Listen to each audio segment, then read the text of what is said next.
समय और क्या नजरिया होना चाहिए बाजार को लेकर के, और उस ब्रोकरेज हाउसेस की रिपोर्ट्स पर क्या मोहर लग रही है हमारे एक्सपर्ट की या नहीं, इन खास सेगमेंट में इन तमाम विषयों पर बातचीत करते हैं। हर्ष हमारे साथ जुड़ चुके हैं। हर्ष, आज क्या पहला स्टॉक्स और किस सेक्टर से है बताइए। जी, वरुण बेवरेजेस पहला स्टॉक है यहाँ पर, और सीएलएससी की रिपोर्ट आउट परफॉर्म की रेटिंग 654 रुपए के इन्होंने टारगेट, 654 रुपीज़ के इन्होंने टारगेट्स दिए। जो कंपनी की तरफ से यहाँ पे जो दिव्यानी फूड इंटरनेशनल की जो केनिया की जो यहाँ पे बेवरेजेस की जो ब्रांच है, जो बिजनेस है, उसको जो एक्वायर किया गया है, इसको ये काफ़ी पसंद आ रहा है ब्रोकरेज को। उनका मानना है कि काफ़ी पॉजिटिव है ये, और आने वाले दिनों में केनिया के जो यहाँ पे पूरा मार्केट है, अफ्रीका का जो मार्केट है, उसमें डिस्ट्रीब्यूशन की बात कीजिए, मैन्युफैक्चरिंग की बात कीजिए, नेटवर्क जो है वो और बढ़ता हुआ दिखेगा। और जिस तरीके से अधिग्रहण हुआ है केनिया की मार्केट में, इनको काफ़ी ज़्यादा पॉजिटिव लग रहा है। इनका कहना है कि डेयरी, अगर आप डेयरी बेवरेजेस पे चले जाएँ, जूस पे चले जाएँ, पैकेज ड्रिंक्स के ऊपर चले जाएँ, या फिर वाटर सेगमेंट में चले जाएँ, तो कंपनी की जो मजबूती है वो और बढ़ती हुई दिखेगी यहाँ पे।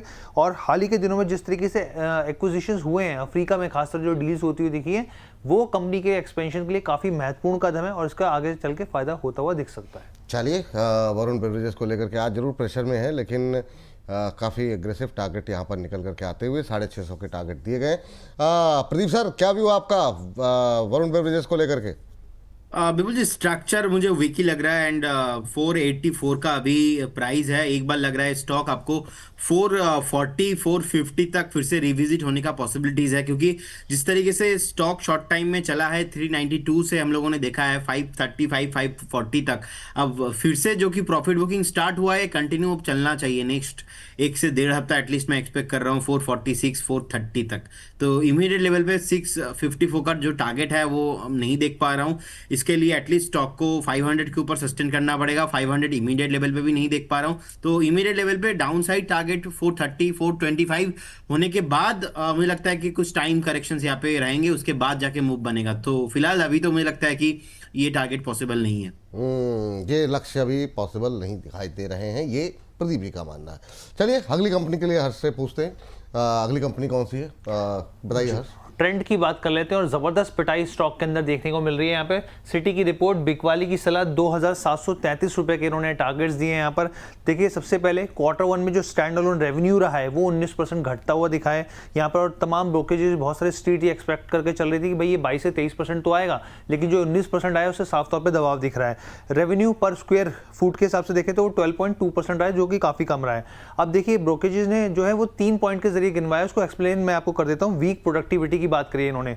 वीक प्रोडक्टिविटी में जो नए और पुराने स्टोर्स हैं, जिस तरह की सेल्स की उम्मीद की जा रही थी वो सेल्स निकल के नहीं आ रही, ये एक इंपैक्ट माना है। राइजिंग कंपटीशन, लगातार कंपटीशन बढ़ता हुआ दिख रहा है यहाँ पर। दूसरी कंपनी जो है वो तेजी से एक्सपेंड कर रही है, वो एक रीजन है। और साथ में इन्होंने कार्बनाइजेशन की बात करी है यहाँ पे। इसको आप इस लिहाज से समझ सकते हैं, जब भी क्या करती है कंपनी, एक ही इलाके में तो ज़्यादा 2 3 4 स्टोर्स खोल लेते हैं, तो उससे जो है सेल्स प्रभावित हो जाती है, तो उसका इंपैक्ट जो है मार्जिन्स पे पड़ता है। तो ये एक और चीज़ है जिस पर ध्यान देने वाली बात है। और उन्होंने कहा कि ज़ूडियो के लिए क्वार्टर 1 के नए स्टोर जोड़ने की जो रफ्तार रही है वो भले ही अच्छी रही है, लेकिन ओवरऑल जो स्थिति है वो नेगेटिव दिख रही है। ट्रेंट, रजय सर, एक बार फिर से सिटी आपके हिस्से में आया है, और बताइए क्या कहेंगे आप। 2700 तक के लेवल जो है दिए जा रहे हैं। ट्रेंड में नंबर्स तो अच्छे नहीं है, लेकिन क्या इतनी गिरावट के बाद अभी भी बेचने और गिरावट की संभावना है आपको लग रही है? सर, आ सकता है। मतलब आप देखिए, आज भी 2952 लेवल्स पे अभी ट्रेड कर रहा है। फर्दर डाउनसाइड मूव, क्योंकि बहुत ज्यादा डिसअपॉइंटमेंट हो रहा है सर, जिस तरीके से ये अभी वर्किंग कर रहे हैं। और कितना सा, मतलब बहुत बहुत ज्यादा डाउनसाइड नहीं है। इनफैक्ट आज आप देखें 11% के डाउनसाइड पे बैठा है। 2842 तो आज का सेलर सर्किट लग जाएगा, फिर 100 रुपये और बिल्कुल आ सकता है। और सर, अभी फॉर द टाइम बीइंग दूरी बना के रखने का एडवाइस रहेगा। एक चीज मैं जरूर कहना चाहूंगा, आपने जब हर्ष बाबू का कोट पहना था ये सबने देखा था। आज हर्ष बाबू आपकी जैकेट पहन के आ गए, ये किसी को नहीं दिख रहा है। नहीं, ये हर्ष बाबू की है सर, है ना। मतलब वो तो मुझे तो काहे हो गई, इतना तो वेट लॉस ही नहीं किए थे। नहीं, वजन बहुत तेजी से कम हो रहा है इनका, मेहनत बहुत कर रहे हैं सर आजकल ये। सर, ये फिटिंग की है, अगर मैं इसको बांध लूंगा तो वो टाइट हो जाएगी सर। मैंने रस्सी लगाई हुई है, इन्होंने बांध देंगे तो हो जाएगी। अनबटन कर रखा है। चलिए ठीक है, अभी थोड़ा सा समय जी सर, तो अभी आ सकता है सर, मतलब, है ना। सहमत है आप इस रिपोर्ट से? हाँ हाँ सर। चलिए ठीक।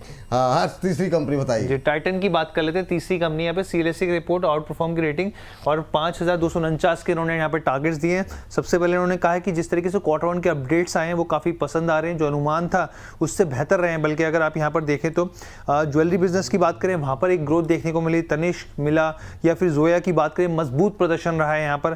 कैरेटलिन ने तो बहुत शानदार 24% की वाई की ग्रोथ देखने को मिल रही है यहाँ पर। और उन्होंने कहा कि लो डबल डिजिट में जो है वो ग्राहकों की संख्या बढ़ती हुई दिखी है, जबकि एक औसत खरीद जिसको टिकट साइज कहा जाता है वो भी हाई डबल डिजिट में बढ़ती हुई दिखी है। तो ये पॉजिटिव मान रहे हैं। हालांकि वॉचेस और आई वेयर की बात करें तो उसमें भी एक जबरदस्त 23% का जंप देखने को मिल रहा है साल दर साल के हिसाब से। और खासतौर पर सबसे बड़ी जो ग्रोथ इनको मान रहे हैं, इंटरनेशनल बिजनेस को लेकर मान रहे हैं, लगभग डबल ग्रोथ देखने को मिलती हुई दिख रही है। जी, चलिए टाइटन पे भी हम लोग बात भी कर रहे थे और अब प्रदीप सर से बात हुई थी। अब जरा अंबाला मैम से पूछ लेते हैं। अंबाला मैम, 5249 तक के लेवल देखने को मिल सकते हैं सीएलएसए की रिपोर्ट के मुताबिक। आप सहमत हैं इस रिपोर्ट से? यस, एंड फिर भी अंडर एस्टिमेट कर रहे हैं टारगेट्स को। टारगेट 6000 तक मिल सकते हैं, क्वाइट एग्रेसिव। और साथ साथ ये लोग जहां इन लोगों के टियर 3 टियर 4 में जहां पे ऑपरेशंस नहीं थे, स्टोर्स नहीं थे, तो प्रीमियम ब्रांड्स के स्टोर्स भी ये लोग ओपन कर रहे हैं।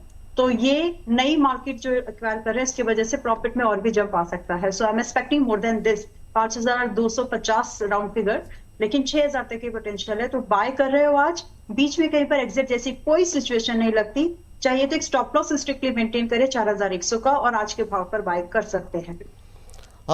चलिए, ये बात यहाँ पर निकल करके आई है और सहमत हैं इस रिपोर्ट से। कमी टारगेट लग रहे हैं और बेहतर टारगेट हो सकते हैं। लास्ट काउंटर हर्ष बताइए। जी, मैनकाइंड फार्मा की बात कर लेते हैं। यहाँ पे इनक्रेड की रिपोर्ट, खजारी की सलाह, 2812 रुपए के इन्होंने टारगेट्स दिए हैं यहाँ पर।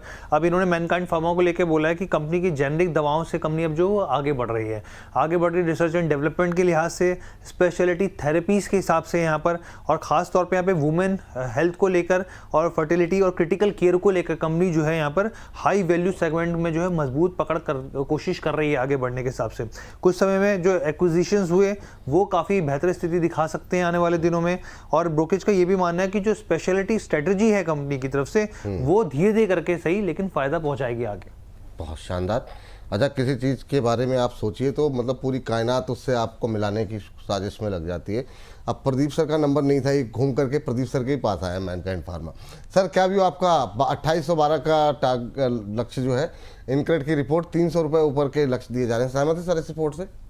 बिल्कुल सर। देखिए, अभी जिस तरीके का टारगेट यहाँ पे हो रहा है, मैं तो बोलूंगा स्टॉक आपको ऑल टाइम हाई आते हुए दिखाई देंगे, कोई प्रॉब्लम नहीं लगता। और पहले भी बात हुआ था 2100-2200 के लेवल में, मैंने कॉल भी दिया था। अभी 2537 के आसपास है। क्यूपिड का ऑल्टरनेटिव मैनकाइंड फार्मा ही है, बने रहना चाहिए। फ्रेश बाय भी हम करके जा सकते हैं। लेवल रहेगा 2480 से लेके ऑलमोस्ट 2500 ओवर करेंट जोन से भी एक बार बाय करके जा सकते हैं। लेकिन मेक श्योर ये कोई ट्रेडिंग 1-2 हफ्ते वाला कॉल नहीं रहेगा। एटलीस्ट थोड़ा बहुत पोजिशनल अप्रोच, मिड टर्म वाला व्यू आपका होना चाहिए, तब जाके बात बनेगा। इजीली आपको 2812 का जो टारगेट दिया जा रहा है, ये भी आपको आते हुए दिखाई देंगे। चलिए, ये बात यहाँ पर निकल करके आई है। तो अब कार्यक्रम को समाप्त करने का वक्त हो गया है।